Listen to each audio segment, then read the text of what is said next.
समस्त को नमस्कार। आज भिडियो रे मु जनइबी जे आपणक सुभद्रा टंका केबे आसीबो, जदि आसीबो केउ बैंक पासबुक को आसीबो ओ कोन करबा को पड़िबो। तो चलंतु देरी न करी वीडियो को स्टार्ट करवा। सरकार को द्वारा दिया जाइथिबा हेल्पलाइन नंबर 14678 को आज मु कॉल करिथिली। तांको सहित कथा हेबा द्वारा जहाँ सब जानिली से सब एबे मु शेयर करिवि। प्रथमे आपण चेक करंतु जे आपणको केउ बैंक पासबुक रे आधार सीडिंग होई अछि।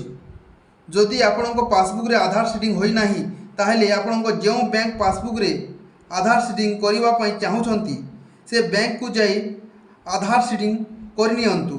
पासबुक रे आधार सीडिंग करिवा अत्यंत जरूरी अटे। आधार सीडिंग थिले जाई डीबीटी माध्यम रे समस्त सरकारी योजनार टंका सीधा सलक आपणको बैंक पासबुक को आसी जिवो। हेल्पलाइन नंबर कथा हैला बेले से माने कहिले कि मार्च शेष पर्यंत दुईटी जाक इंस्टॉलमेंट तथा 10,000 टंका आपन खाता को आसी जिवो। वर्तमान फील्ड वेरिफिकेशन चालुची। समस्त एलिजिबल हिताधिकारी को अवश्य टंका मिली जिवो।